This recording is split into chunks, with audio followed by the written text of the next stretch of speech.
अस्सलाम वालेकुम नाज़रीन, बड़ी खबर के डिजिटल प्लेटफॉर्म के साथ मैं हूँ आपकी मेज़बान आमना मजीद। उमर अयूब जो कि पाकिस्तान तहरीक इंसाफ के रहनुमा हैं और हिज़्ब इख्तलाफ अपोजिशन लीडर कौमी असम्बली में कल उनके घर मियाँ वाली पुलिस और इस्लामाबाद पुलिस की जानिब से कार्रवाई की गई और उनको गिरफ़्तारी का बेसिकली उनका मकसद था। और गिरफ़्तारी जो है वो सरगोदा की एंटी टेररिज्म कोर्ट की जानिब से वारंट जारी किए गए थे। उनके ख़िलाफ़ कुछ तशद्दुद पसंदाना कार्रवाइयों में वो मुलव्वस हैं, इस वजह से उनकी गिरफ़्तारी जो है वो अमल में लानी थी मियाँ वाली पुलिस और इस्लामाबाद पुलिस की जानिब से, लेकिन उनको गिरफ़्तार ना किया जा सका क्योंकि वो अपने घर में मौजूद ना थे। इस्लामाबाद में उनके घर F10 मरकज़ में जो है वो छापा मारा गया पुलिस की जानिब से, और मगर वो गिरफ़्तारी से बच गए। और अब ये ख़बर सामने आ रही है कि उनको बचाने वाले कौमी असम्बली के स्पीकर अयाज सादिक थे। अयाज सादिक जिनका ताल्लुक़ पाकिस्तान मुस्लिम लीग नून से है और स्पीकर कौमी असम्बली हैं। अब एक नया कानून नाफिज हुआ है जिस कानून के तहत कौमी असम्बली के रुकन को नैब या पुलिस जो है वो उठा नहीं सकती, गिरफ़्तार नहीं कर सकती स्पीकर कौमी असम्बली की इजाज़त के बगैर। उनको बताना ज़रूरी है और इसी बात का फ़ायदा उठाया उमर अयूब साहब ने और उन्होंने अपनी गिरफ़्तारी से बचने के लिए फ़ौरी तौर पर कौमी असम्बली के स्पीकर अयाज सादिक से रुजू किया, उनसे बात की और उन्होंने जो है वो पुलिस से बात की और फिर इस तरीके से उमर अयूब अपनी जो गिरफ़्तारी है उससे बच निकले और उनको बचा लिया गया। नया कानून जो है वो नाफिज किया गया है जिसके तहत पार्लिमानी ज़राए के मुताबिक नए SOPs के तहत नैब या पुलिस किसी भी रुकन को गिरफ़्तार करने से कबल स्पीकर को आगाह करने का पाबंद होगा। और इस कानून के तहत अपोजिशन लीडर उमर अयूब बच निकले।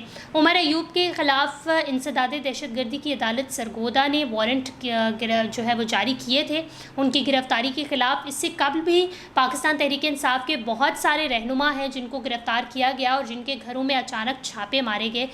जो कहते हैं ना कि किसी पर्दे की पामाली करना, वो एक वतीरा बन चुका था शायद पिछले कुछ अरसे में। जिस तरीके से वीडियोस और तस्वीर सामने आती थी वो काफ़ी शॉकिंग भी होती थी और लोग काफ़ी उससे जो है वो नाराज़ भी दिखाई देते थे कि जो हमारी अथॉरिटीज़ हैं, जो हमारे ओहदेदारान हैं, वो इस तरीके से किसी की घरों में छापे नहीं मार सकते। वहाँ पे ज़ाहिर है ख़वातीन मौजूद होती हैं और मतलब ये तरीक़ा कार नहीं होता। लेकिन मुझे लगता है कि पिछले 2 साल से स्पेशली अगर हम पुलिस की बात करें तो ये वतीरा बन चुका है पंजाब पुलिस का और इस्लामाबाद पुलिस का कि वो फिर देखते नहीं हैं कि वो क्या कर रहे हैं, वो इसी तरह घरों में छापे मारते हैं।